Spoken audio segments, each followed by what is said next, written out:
Take 6. Well, I need for these videos to be over. Everybody, welcome to the final video in the Digital Cutting Room Floor series. This is the early years of my adventure with my Jeep and covers roughly the years 2007 to 2012. I've organized the pictures in this particular video by location rather than chronologically. So within a location, they're more or less in chronological order, but the whole video overall, they're organized by location. So it'll start off with videos at Stanley Draper Lake, and then it'll go to I think Disney Oklahoma is next, and so they're organized that way. A little bit different organization. I'll also say regarding pictures, because the only pictures I use in all these videos, at least as much as I believe, are pictures that I shot. So sometimes you won't see my Jeep in some of these sequences because I was busy driving the Jeep, unless my kid was with me, which happens sometimes. So in that case, you will see the Jeep. Also, I'd like to mention that as with all the other series of videos, I now have subtitles on all the videos, and if you turn them on, there's additional information. There might be a mention of what something in the background is, or a particular location along White Rim Road, which is 100-mile road, and so you might find those interesting if you want to turn them on. Of course, I leave you the option. You can turn them off as you see fit. Finally, after this, I'm going to have a studio chat, and I'm going to talk a little bit about what I've been doing. I've been getting a lot of work done in my house, and I've got some mods that I've got done on both the Wrangler and the Gladiator, and I'll briefly discuss very tentative trip plans, the situation in the world being what it is right now. So enjoy the show.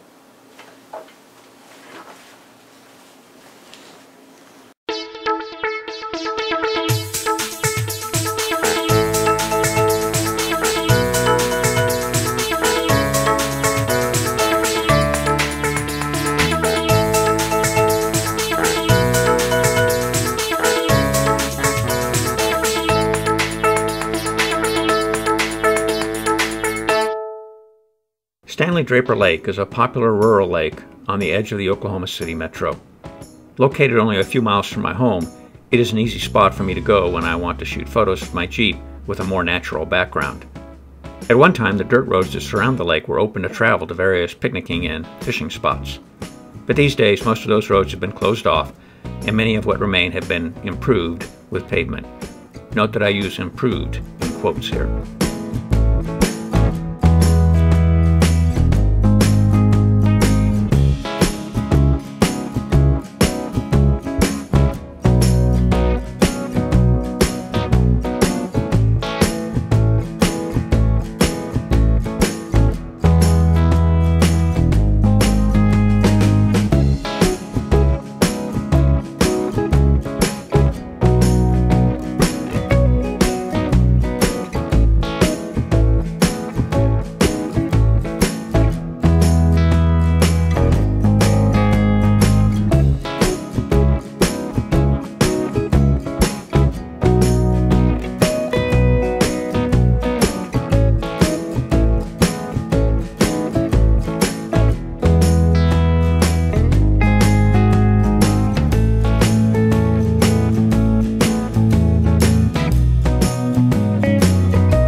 Located on one end of the mile-long dam that forms Grand Lake of the Cherokees in northeast Oklahoma, Disney offers challenging rock crawling and off-road trails on BLM land.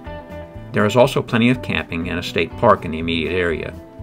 As a member of JK Forum when the 2007 Jeep JKs were first released, I would participate in several trips to Disney with other Oklahoma JK owners found through the forum. Note that truly technical obstacles like Little Blue and Viagra were beyond what most of us would attempt, at least to that point, all our Jeeps being less than a year old. But there were still plenty of rock garden crawls, shallow water fords, and forested dirt roads over hilly terrain.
Clayton, Oklahoma, in the southeast part of the state, was well known for several opportunities to enjoy off-road pursuits.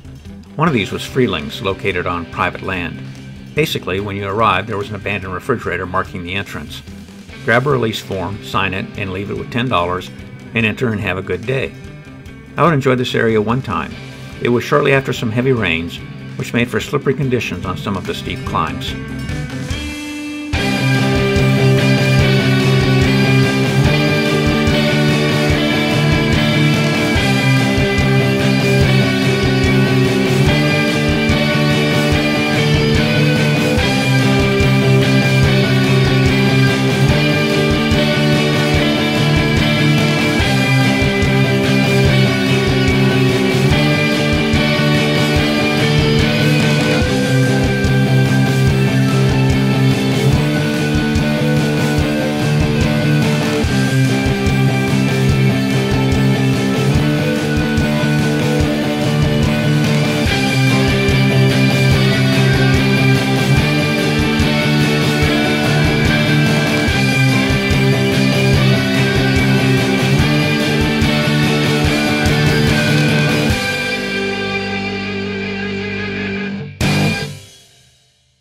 Ah, Moab.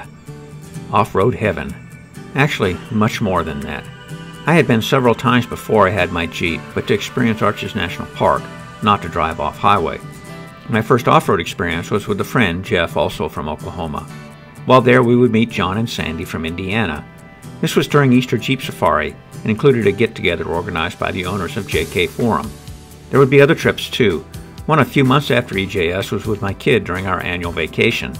Another came a year later with Jeff, accompanied by his friend Ron, and with my friend Ray riding with me. In fact, this would be Ray's baptismal into the off-road community and would eventually lead to his buying his own Jeep a couple years later.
While officially a part of the Stanley Draper Lake Reservation, what the off-road community calls 59th Street was actually separated from the lake by Interstate 40.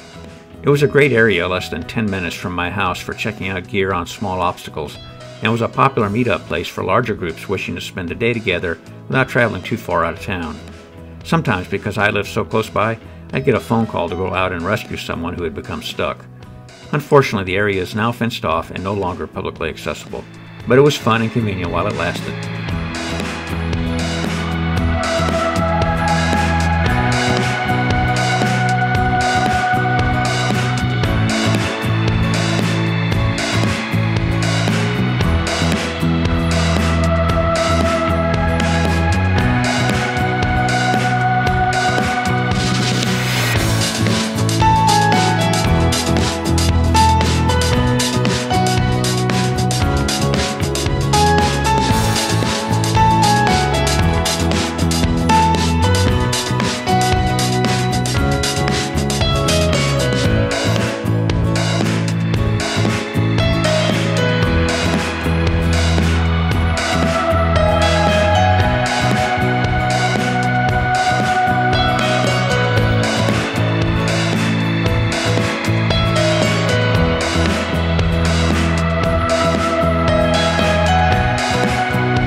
The first time I went out to the Canadian River west of Oklahoma City, it was a rescue attempt. But by the time we arrived, the rescue had been completed. So we explored the river a bit. A couple weeks later, in fact on Canadian Independence Day, we'd return with a larger group and drive more of the river, also picking up trash along the way. While access at Yellow Bridge is no longer open, there are other ways to reach the river and drive it. However, be forewarned that since at least Pioneer's days, it has been known as quicksand filled, and that remains true to this day.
that sure was a lot of fun, going through all those old photos and reminiscing about some really fun times that I've had with the Wrangler over the years.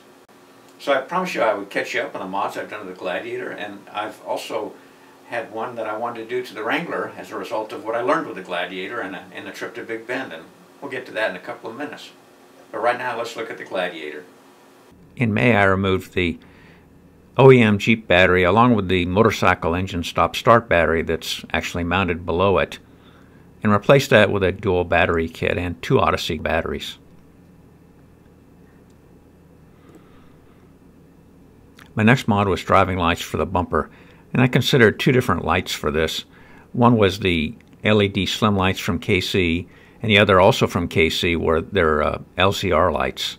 What I did was I prepared a couple of wood and paper mock-ups of what the lights would be like when they were mounted on the bumper to check against the trail cam view. And while I would have rather had the larger lights, although I could only fit 3 of them, I opted for the 4 smaller lights. And after that, it was just a matter of drilling a few holes in the bumper and wiring them up to one of the aux switches in the Jeep.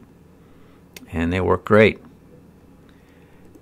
The next mod was to install a snorkel on the Gladiator, and I had decided on the ARB snorkel. The reason for that was because, although I had considered the Mopar snorkel, it does not have a replaceable inlet. You're stuck with the ram air inlet, and there's no way to use the pre-filter. I don't have a pre-filter yet for the snorkel, but I will pick one up eventually. Anyway, I did the cutting work on the Gladiator, and it came out well. I do have some problems with the ARB snorkel, and I actually don't recommend doing this install because ARB left a lot of work up to you to modify the airbox to accommodate their adapter. And I just think ARB could have replaced that airbox for another $50 and saved you about 4 or 5 hours work just making what essentially is a pretty crappy install, in my opinion. So it came out a nice looking install, but it was a lot of work. It took me 12 hours of work to get this job done. And I have to admit, it opened up the intake, and you hear that. And I think I may be in trouble driving the Gladiator because it's sure fun to listen to me rev it out.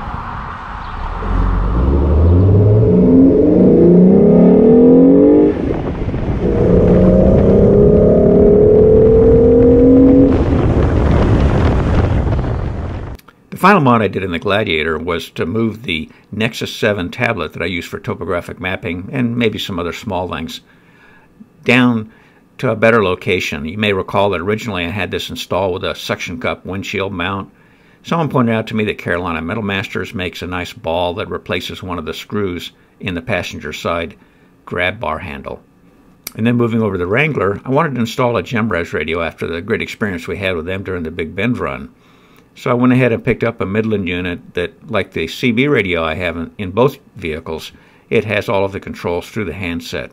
I installed the receiver transmitter unit for that into the overhead comm rack that I have, which is located above the center console at roof level. And I took the existing wiring for the ham radio and ran it to a couple of fuse distribution blocks and then routed that to each one of the radios up there on the comm rack. I did not install a separate antenna for this. My thinking is that I'm going to be able to use the antenna cable that goes to the ham antenna, and if necessary I can swap the antenna out. It's an NMO mount, so it's very similar to what's on the Gladiator, just a little bit more inconvenient to get to since it's high up on the roof in the center of the overhead rack. Well, that certainly was fun making those videos, and I sure hope that you enjoyed all of them. So that brings up what's next. Well, with the current world situation, I'm actually not sure. I've got some ideas of a couple of things I can do here in Oklahoma that by myself or maybe with one other individual. And so they'd be some trips I could make some videos around. I've got some ideas for some of my older videos, some work I could do with them. I think I have a video or two that may not have a teaser, and so I'd like to go ahead and create a teaser at least for them. And there may be a couple others that if I get really ambitious I may go ahead and do a re-edit of some of the older videos. And I have a lot more capability with my video editor that I use now, I have been using the last few years, than I did back in the early days of making videos. as far as mods go, there are a couple ideas I've got on the Gladiator. I still want to put a different power inverter in there, something that I've got control over, that the Jeep won't keep shutting off on me while I'm trying to use it. And I know I said that I wasn't going to put a bed rack on the Gladiator, but after having used it a couple times and thinking about it, it's so awkward working out of a bed. I don't know how people with pickup trucks do it out of a bed. And I'm thinking that I might go ahead and put a rack on there so I can get some of that stuff up out of the bed and make things just more accessible. The Wrangler is so much easier to use for overlanding purposes than the Gladiator is, because of the way I have the shelves and the drawer and things like that. And then there's some work I need to do around the house still. I have a new fence, I have a new HVAC unit, and I need a new roof. That'll be coming along. There's maybe a patio or two that I need to get taken care of, and so there are things I'll be doing. And then I'll be keeping myself mostly busy here around the house. I'm a stamp collector, believe it or not, and so I'm doing a lot of work catching up on my stamps. I have about, literally, I have about 12 or 13,000 left to put in my albums. It takes a while, and I read some. I read some, and I have I have quite an extensive video collection, so I may do some catching up on some movie watching, TV show watching. And that's probably about it.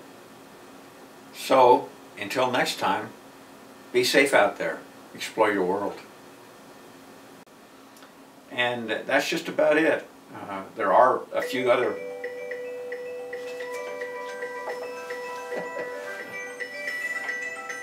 Ray. Hi, Ray. Yeah, hey Mark. Hey, what I was to finish our conversation on lights, I thought you'd mentioned something about you turn